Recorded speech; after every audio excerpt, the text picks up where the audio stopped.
Coming up on This Week in Torrance, a special neighborhood in Torrance takes over the holidays with its Candy Cane Lane. We'll tell you all about it.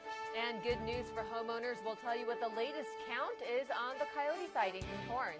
Then girls take part in a special day of science, technology, engineering, and math. Plus, the city continues in its annual candle lighting tradition to kick off the Hanukkah holiday. We'll take you there. These stories and much more just seconds away. Your local news starts right now.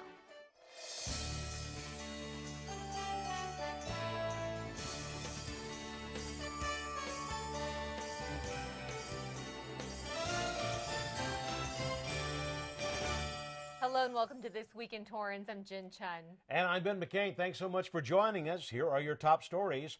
Good news for Torrance residents as new reports reveal a big drop in coyote sightings. Studies found that from a year ago, September, to the same month this year, the number of coyotes seen went from 84 to just 20.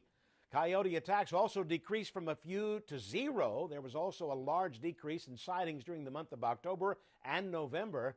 Officials say this shows the city's coyote urban management plan is working. The plan was designed to increase residents' knowledge and understanding of how coyotes behave, also teaching people steps they can take to curb the growth of the coyote population. Well, the Torrance City Council moved forward in revising the city's ordinance on dangerous dogs. City Council unanimously approved the revised ordinance brought to the table by the Community Development Department. The Torrance Municipal Code lacked a definition of what a potentially dangerous dog is. A proper definition now allows animals to be kept in the city if they follow conditions set by the Animal Control Office. Also, language on certain parts of the ordinance will be changed to allow for more flexibility. For example, instead of euthanizing a dangerous animal, they can have the option of being permanently relocated with approval or sent to a sanctuary. The definition of a dangerous dog was also changed. Local authorities are asking for the community's help. Recently, Justin Dabu was arrested for stealing a package from a residence from Porch in the 3400 block of 227th Place. He was also linked to several other area incidences related to theft. Torrance Police are asking residents in the area who have not yet reported any stolen packages to contact the police department. Dabu was driving a black Nissan Frontier 4-door pickup truck. For more information, contact Detective Buchan at jbuchan@torranceca.gov. The Switzer Learning Center is honoring 4 women again this year for their contributions to the South Bay community. The 2018 South Bay Women of the Year honorees are Lori Brandt, co-owner of a Red Car Brewery and Restaurant, Los Angeles County Supervisor of the 4th District Janice Hahn, Leanne King, Volunteer Center Board Member, and Jill Smezik-Maroney, who is the Torrance Historical Society President. For nearly 2 decades, the center has honored women who have made significant contributions to the South Bay through their work in the community, including in areas such as education, business, healthcare, innovation, leadership, to name a few. Honorees will be recognized in February at a formal luncheon. You can buy tickets at switzercenter.org. The Torrance Farmers Market was ranked as one of the best places to visit for your fresh produce needs. Los Angeles Magazine featured the Torrance Farmers Market in their Be a Tourist in Your Own Town guide. Los Angeles County has 57 farmers markets. Torrance was one of 4 that were featured in the article.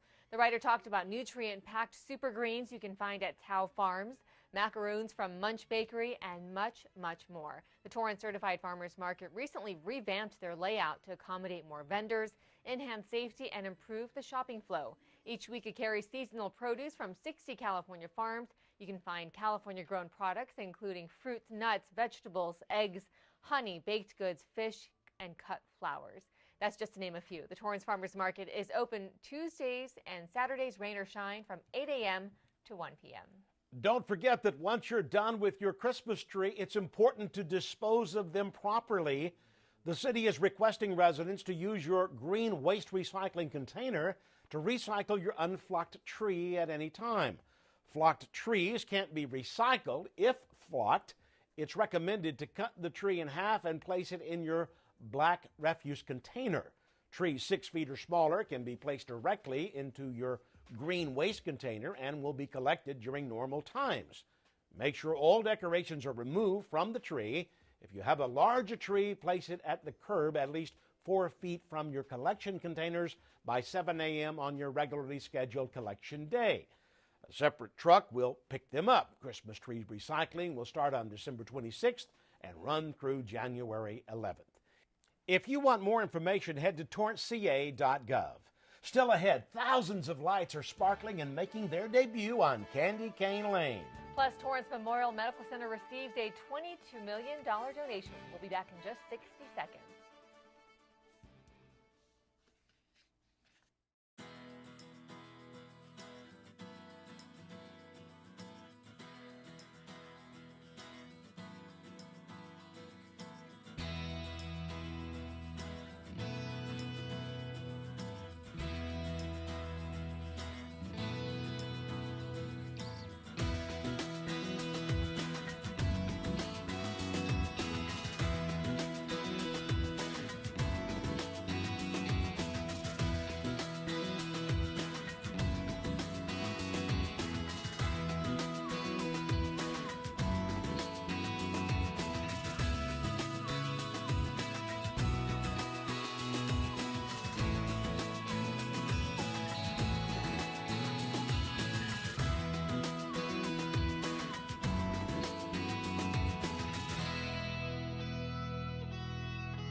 Health leaders from across the South Bay came together under one roof. The Torrance Area Chamber of Commerce hosted a breakfast with South Bay's healthcare leaders. A panel discussion was led by representatives from UCLA, Providence Little Company of Mary Medical Center, Torrance Memorial Medical Center, Kaiser Permanente, and Employers Group. They addressed affordability and accessibility of healthcare by shedding light to not just business owners, but also Torrance residents. Healthcare is just an uncertainty right now, and hopefully it will just give people a little peace of mind with any questions that they have lingering.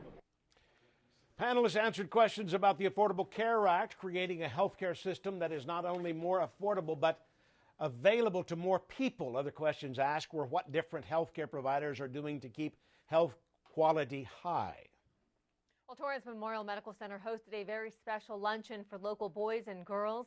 Torrance City Cable reporter Abbie Gremillion has the story. All of the boys and girls came to Torrance Memorial for a very special lunch with a very special guest.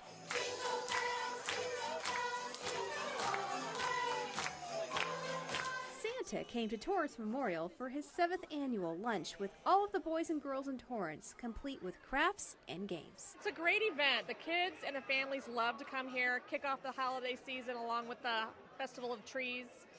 We get to get our high school age students involved to help with all the activities and plan everything out. I got to catch up with Santa and his elves to ask him why he comes to Torrance Memorial every year. This is the 7th time I've got to do this, and I've been looking forward to this all year. You know that 1 million toys should be made, probably closer to 1 billion. We've been doing a lot of that, but we've also been spreading cheer. Michelle Rand, one of Santa's elves, told me how she feels about going to Santa's luncheon at about this time of year. I love Santa, and to go over to the luncheon and take him over there was such an honor. Before Santa left, he promised me to tell this special message to all of our viewers. I want everybody to have a really wonderful Christmas. I have one hope for Christmas, and that everybody who grows old still believing in me. Merry Christmas! For Torrance City Cable, I'm Abbie Gremillion. Thanks, Abbie. The luncheon with Santa was part of the hospital's holiday festival. The holiday season is upon us, and the lights are shining bright on Candy Cane Lane for all to see. Torrance City Cable reporter Abbie Gremillion gives us a preview.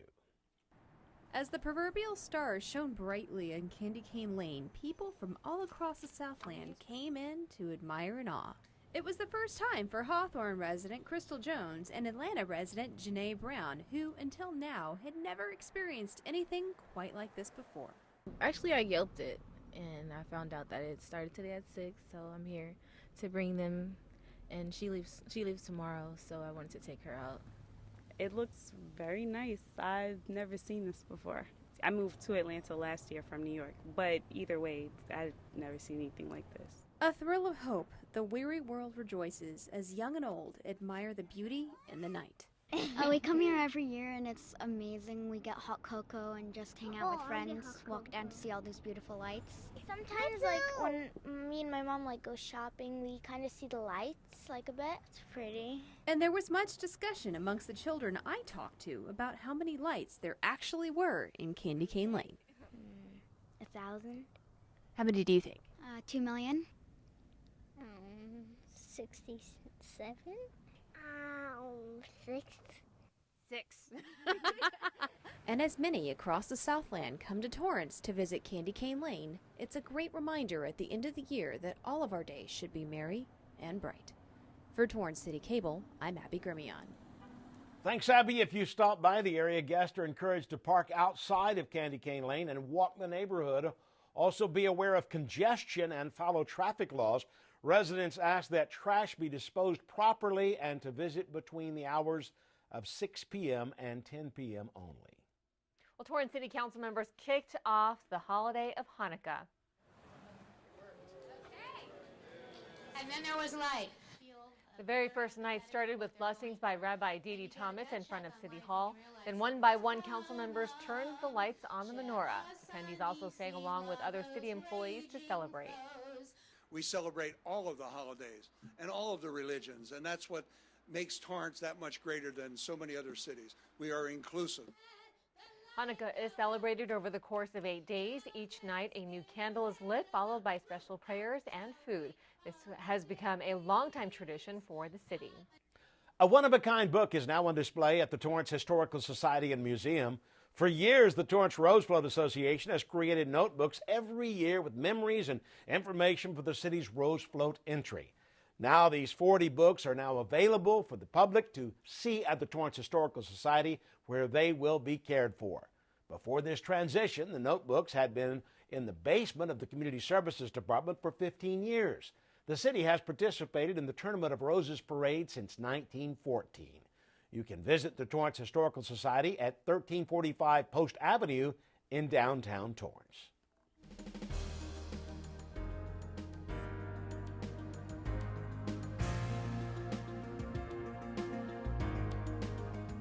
Another Smart and Final opens its doors in Torrance. The popular store is located now on 17500 Crenshaw Boulevard. Construction crews continue to add finishing touches to the exterior facade upgrades at the shopping center. It's located at the corner of Artesia and Crenshaw Boulevard, where the former Ralph's used to be. The exterior is being completely renovated. The new Smart and Final store will remain open during construction. If you're looking for a nice meal to dine out on Christmas Eve or Christmas Day, we've got the perfect place. The Torrance Marriott is offering a special taste for a holiday on December 24th and 25th for $45. You can enjoy a delicious meal. There are two options the hotel is offering its patrons. First, a spinach salad with a raspberry vinaigrette. As a starter with the main entree, a bone-in ham with cinnamon apricot glaze, butternut squash risotto, or your choice can be a 12-ounce ribeye potato fontina croquet with heirloom baby carrots. The dessert will be berries and a creme brulee, and it sounds delicious.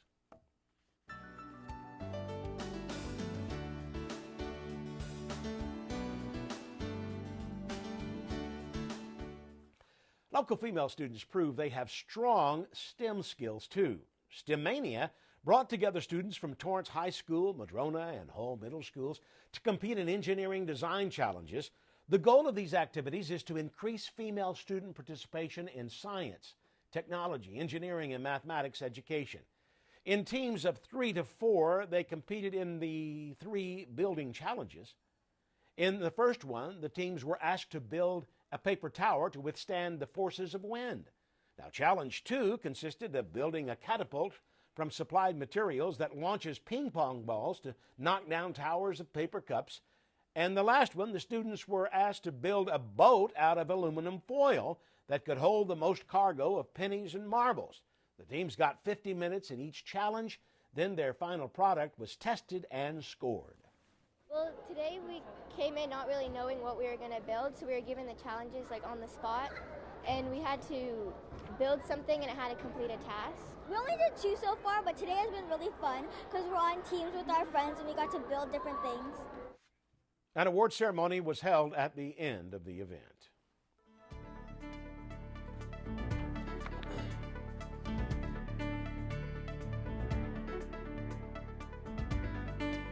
Torrance Memorial Medical Center's North Tower has a new look and a brand new sign to honor a dedicated family. The hospital received a generous gift at the annual Holiday Festival Gala of $22 million. Donald and Priscilla Hunt's family have been longtime supporters of Torrance Memorial Medical Center, and their total financial commitment now stands at $34 million. The family's support of Torrance Memorial goes back 3 generations. The renamed North Tower is designed to improve the quality of service patients receive. When it is completed, the tower will feature updated technology, a new postpartum mother and baby unit, along with pediatric and level 3 neonatal intensive care units. Many gathered for the unveiling of the newly named Donald and Priscilla Hunt Tower. Torrance Memorial is really been in our hearts for many years. Though my grandchildren were born here, also my husband was hospitalized here, and every time I have an emergency, I come to this hospital.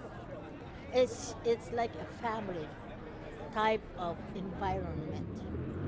So if you feel sick, it seems that you have the feeling of, that you are going to be okay because you will be well taken care of. The donation will also go towards funding advancements at the Hunt Cancer Treatment Center.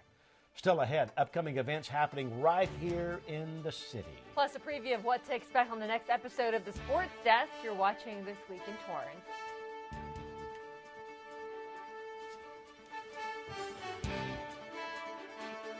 Observe a domesticated human family in their natural habitat, known to their species as the backyard. Hey, you think I should light it now? I think it's good. Yeah? Oh dear, someone is about to burn a pile of debris that's too tall, which can start a wildfire. Wait, could it be? Blimey, it is. It's Smokey. It's Smokey Bear. What a legend. Hey, it's Smokey. Sorry, it was too high. Right. Watch as he astutely ensures that there's no wind, and how he removes some of the debris to create a smaller, safer burning pile. No, you said make it bigger, baby. The bigger the better. Take note of our fearless furry friend here, humans. I appreciate it. Fist bump. Watching you. Smokey's done it again. Hi, Smokey. Only you can prevent wildfires. Welcome back. Here are some upcoming events on December 27th from noon to 2 p.m. You can get crafty at the Henderson Library. The program is free and no registration is required. Then the Torrance Cultural Arts Center is presenting a urban renewal project on Friday, January 5th, and Saturday, January 6th at 7:30 at the George Nakano Theater. The performers are LA-based, an LA-based band that features soul, jazz, and hip-hop music. For tickets, you can head to torrancearts.org. Now let's find out what's happening in the Torrance sports world. What's going on, AJ? Hey guys, here's what you'll see on this week's edition of the Sports Desk. We'll show you how the El Camino College men's basketball team snapped their recent losing skid. Plus, the West High School boys basketball team is gunning for another state title. The Bishop Montgomery girls hoop team would love to get one of those this season, and we'll preview both teams. And we're going back to Wilson Park for some postseason roller hockey, and we'll pick the brain of a local referee. You don't want to miss that. All this and so much more. Remember to watch the Sports Desk at 4 and 9:30 p.m. right here on Torrance City Cable. Jin and Ben, back to you. Thanks so much, AJ. Well, that does it for us on This Week in Torrance. I'm Ben McCain. And I'm Jin Chun. Thanks so much for joining us. We'll see you next time.